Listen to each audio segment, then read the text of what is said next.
that you think sounds basic, but there are intricacies of the game that you think, oh, that makes sense. You know, I've never thought about it like that. Do you know what I'm saying? Yeah. Like even like little things like creating space. A lot of the time, if you stay in the same spot, you make space without realizing. You can stand still and make space because most people there's hardly ever a time when people are standing still.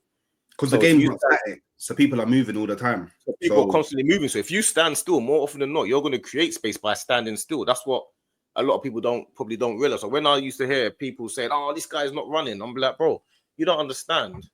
It's not everyday running that creates what it creates." You know what I'm saying? I think there's different reasons, but only certain people you can talk about real football with. You can't have that. And you will know that if you're around football people, you will know there's a difference between talking about it with this guy than with that guy. You know what I mean? Yeah. Like, it's not for not even just footballers though. I feel like it's just people in general. People in general, yeah, but I'm gonna say people in general because everyone that plays at a high level is gonna think that they know about the game. There's no one that I hear that. Yeah, I hear that. There's no one that thinks they don't know football. Do you know what I'm saying? Everyone thinks they know football. So I just meant like the quality of the conversation in it, because there's bare people that I talk to that like I'll try and talk football and then they say to me, "When's Arsenal winning a trophy?" Yeah, but I feel like do you know what we got to do? Sometimes when we have streams like this, I think now sometimes we got to have different conversations about football more so than just always. Obviously, we do the banter thing a lot of the time, but I think sometimes having different convos about football to understand, because you guys are the guys that I can actually have these convos with. You know what I'm saying? I can actually have, if I was to have a football team, for example, I could say, "Yo, Hooks, come and help me out with this," and Jules, come and help me. I could actually do that. You know what I'm saying? Like, because I know you understand intricacies of the game, but you got to be as well. You've also got to be clever to understand certain things. You got to understand.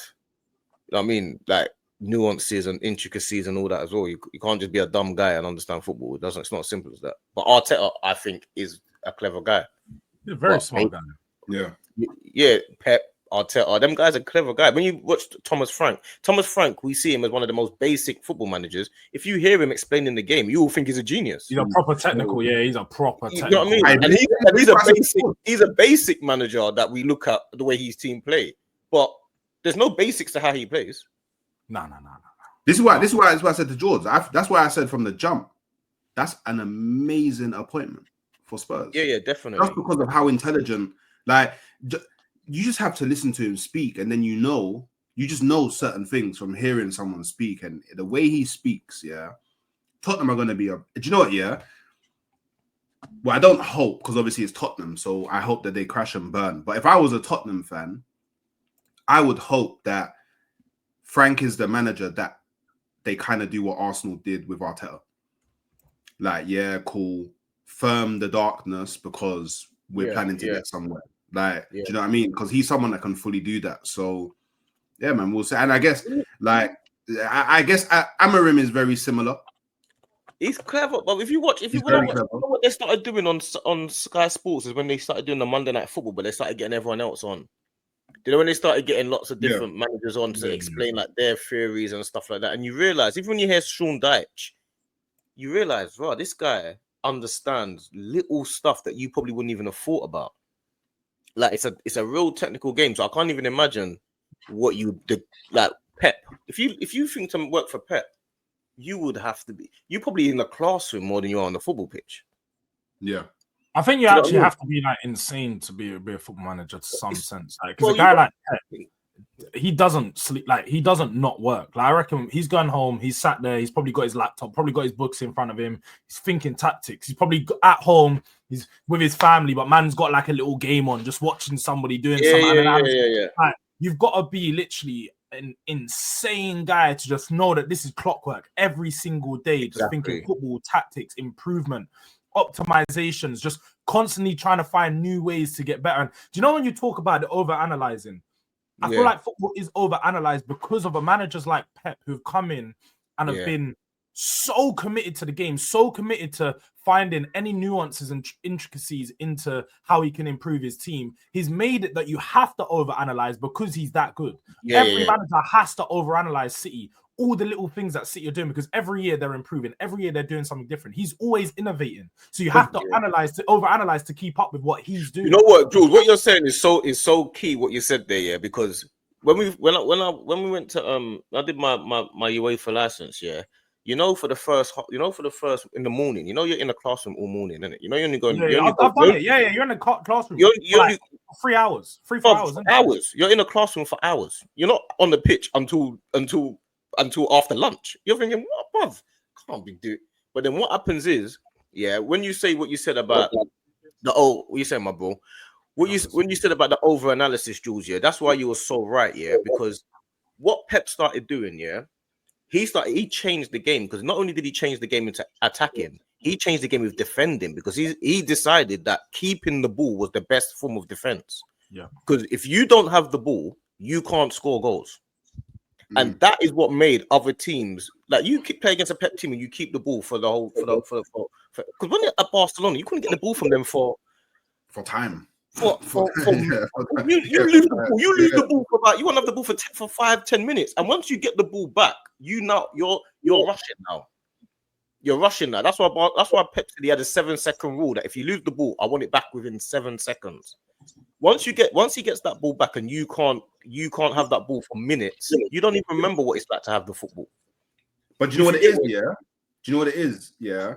Why George's point is so sick? Yeah.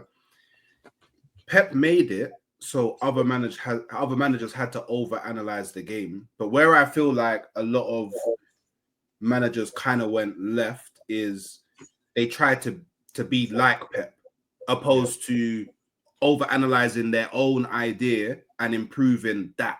So you started seeing a lot of teams across the world play very similar to how a Pep team plays.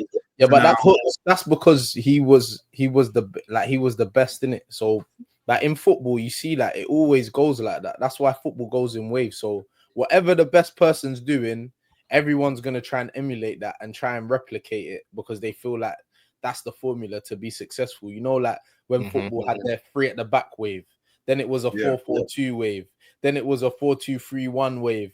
Then it was like our inverted, like now it's like inverted fullbacks. But this season, you'll see Pep ain't even gonna play with inverted fullbacks this season. I guarantee you won't. No, he won't. That's why I bought out Nori. But what also as well is, most of the time is you realize the only way to beat Pep was his way, because a lot of the time he was playing against teams and he managed to dominate every single team. He didn't come to England and not dominate. People said his formation, it wouldn't work in England. He dominated. It wouldn't work. He dominated with the Barcelona B team. He dominated with the Barcelona A team. He went to Bayern Munich. He turned Philip Lahm into a centre midfielder. So everything he did ended up working. If it didn't work, and Jose Mourinho managed to topple him a lot of the times, then people would be like, "Oh yeah, maybe this is the form. This is the system that can trouble that system." But Pep's proven his point everywhere he's gone. His system is basically the best system to win a game. And it wasn't Pep that started. It was actually Johan Cruyff, really, that started this. It wasn't actually Pep, but Pep just took it to a new level and did it to extreme levels. And for you to take to the point where you never want to lose that ball. Like Pep has the point where if you lose the ball, and Arteta's the same. If you lose the ball, he will go ballistic at you in training. When we were doing our badges and that, and a guy lost the ball when he was doing something, you can't do the drill if you lose the ball, because the drill has to get to a new stage. Pep, I can imagine, is gonna go ballistic if you lose the ball unnecessarily. I can imagine him being a maniac. I want that from my manager. Because if you have the ball, you've got control in it. Do you get it? You've got control. You've got control of the game. The other team can't score. Like, there's so many things that happens when you have the ball. The other team are having to move. You're passing it. You're having to move, bro. Like, people don't realize, See, like when you're playing football and the other team's got the ball, just to be concentrated, like people running off you, making runs inside pause and like running off the back of you pause, like, you know what I'm saying? It just like, you have to stay concentrated so much, and when that ball's moving so fast, if you take you lose concentration for a split second, they punish you. Do you get it? 100%. Or you're so tired that when you get the ball back, you ain't even got the energy to even your concentration is not as high as it should be because you're tired. Now you ain't got the energy, and now they've got the ball again. Do you get what I'm saying to you? So yeah, that's why I like Arteta. To be honest, well, something that I like about Arteta, at least from the way that I interpret it, because if you're not focused, and so traditionally, if you're not focused and you lose concentration, like football's always really kind of been positional. So I will have, for example, I'll have roles and responsibilities as a, let's just say, as a DM that I have to do on the field. So now, if I lose concentration, I've now mashed it up for someone else because they're not expecting me to not be where I'm meant to be. But Arteta, he's more about space, position and space. So as a DM, if I don't do what I'm doing, it's fine because the centre backs know what to do in that space. Do you get what I'm saying? So that's the level of Arteta, yeah, that he's transformed Arsenal in it.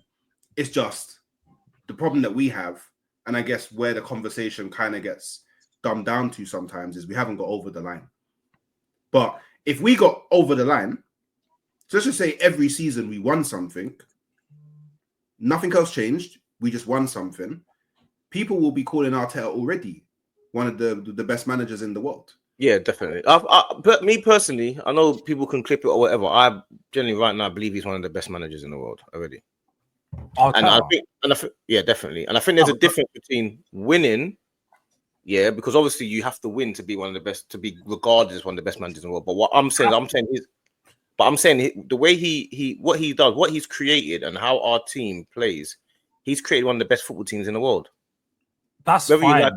The reason why that doesn't hold no weight is because Pochettino at Tottenham was playing the best football. But at one point, he was regarded as one of the best managers in the world as well. That's why he went. What do we look at him right now? He's a scrub. Most people look at him as a scrub right now. No, they don't. They do. I promise you, people. But wait, hold on. Do you look at him as a scrub because of what he done at Tottenham, or because of what he done at PSG? But is it? Yeah, I know, but I'm saying to you, yeah, I hear what you're saying. They look at him as a scrub, but is that because of what he done at Spurs, or is that because of what he done at PSG? That's because he didn't win a trophy. And that's what I'm saying to you. But at PSG, he wasn't terrible. He wasn't. Yeah, but at PSG, at Chelsea, he had like the tools to go and win. Like at Spurs, he never had the tools to go and win. He did. He did. He didn't. No, he didn't. You have the tools to go win at Spurs. He created the tools, but he had the tools. He definitely had the tools to get the job done. To win the league. To win the league. Just like Arsenal had the tools the past couple of seasons to get the job done and win something. He's had the tools. Let's not act like this Arsenal team's way better. This Arsenal team not better than that Spurs team. George, no one's going to look at that Spurs team and think, yeah, on paper, you man should win the league. No way. Yes, they did. People were exactly saying that. Are you talking about in White Hart Lane? Only in White Hart Lane you're talking about. Nowhere else. Man. You only have. We used to say you only got two players. Son and Kane. We said you only got two players. That's lies though, because you say that, but then when you look back at the team, we had Dembele in midfield, one of the best midfielders. No, that wasn't at that point. That wasn't at that time. Yes, it was. D, you're trying to tell me about my team and when my team was low. You're lost. You're trying to tell me about when Dembele left our team in 2018. You mentioned Modric and Bell as well. Dembele left our team in 2018. Pochettino left in 2019. We only played one season without Dembele, you know. All right, go on, George. Okay. So we had Dembele, we had Vertonghen and Alderweireld, who was the best centre-back pairing in the league at the time, and that's factually by looking at the stats. And then we had Kyle Walker and Danny Rose, who were regarded as two of the best fullbacks in the league at the time. Again, Eriksen, who was regarded as one of the best 10s, not the best, but one of them. He was up there. Then you had Son and Dele, two players who, again, were regarded as top players in the league, with Kane leading the line, the best striker in the league, if not. So you think that team was better? Couldn't win a league. Wait, you think that team was better than City's team? You gone mad? He didn't win the league when Pochettino was there like that. Yes, bro. They lost. They won it in the first one the league. You know when they won it in 17-18. They won it in 17-18. Okay, in the last two seasons of Pochettino. So we're talking about. I'm not saying that team weren't a good team. That team was a good team, bro. That's a good team. Yeah. I'm not like I think you think that I'm disrespecting that team. That team's a good team. But let's have it right. That team on paper should not win the league. You know what? You know the better question to ask me. You know the better question to ask me. We finished behind that Chelsea team by 5. Wait. You know the best question to ask me. Was in the title race. Was in two title races with that team, by the way. Overachieved? Do you think Pochettino overachieved? No, he underachieved. He underachieved. How did he underachieve? He underachieved at Tottenham. He should have won a trophy, just like Arteta's underachieved so far.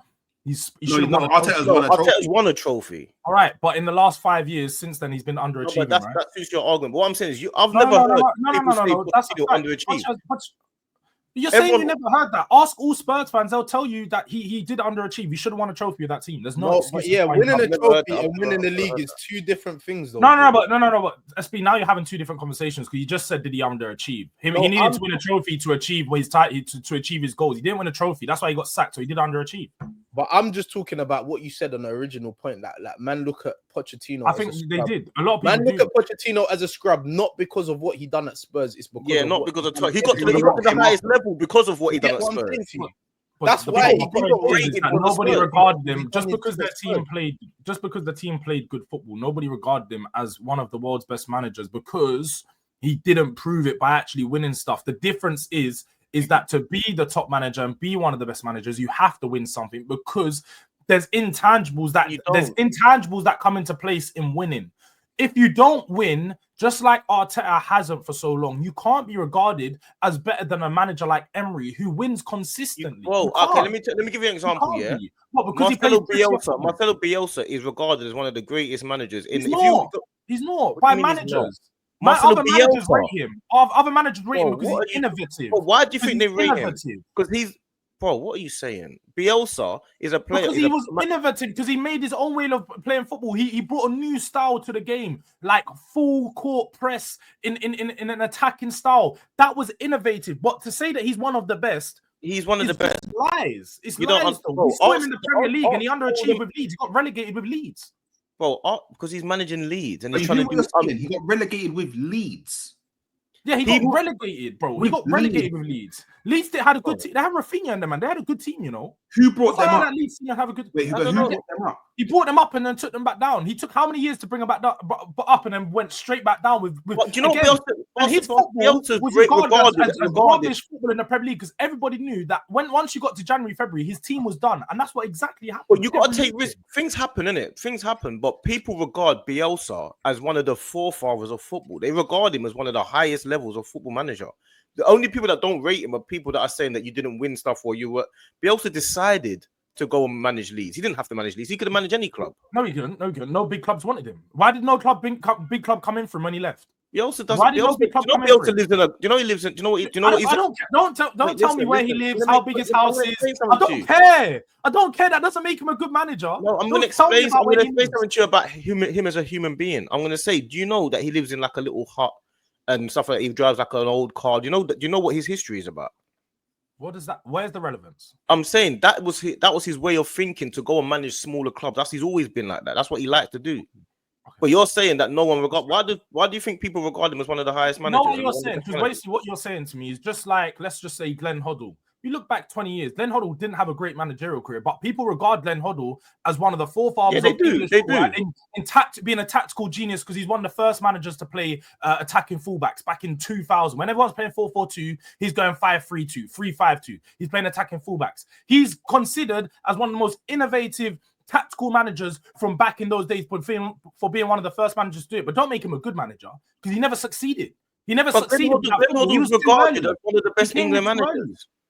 He is. He was regarded as that. But when you actually look down and you actually done a list of who's the most achieved ones, who actually done stuff, Gareth Southgate's above him, way above him. No one, only you would say that. No one else said Southgate above Glenn Hoddle, bro. You know what's funny? When Gareth Southgate left, the conversation was: is Gareth Southgate the best England manager of this decade? Of this nobody would put Southgate above Glenn Hoddle, bro.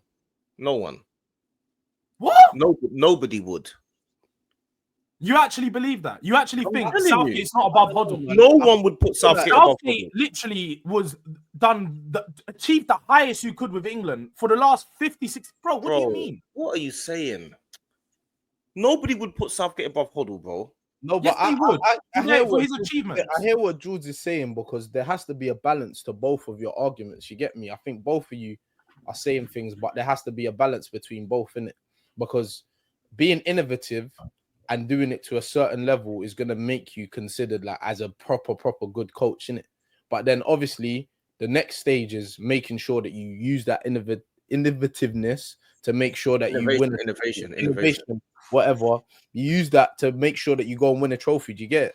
So I feel like it marries both. Like, do you get what I'm saying to you? You need to make sure that you use that to make sure, and that's why Pep is considered as the best. Do you get what I'm saying to you? Because he's come in the game Pause. And he's just gone and just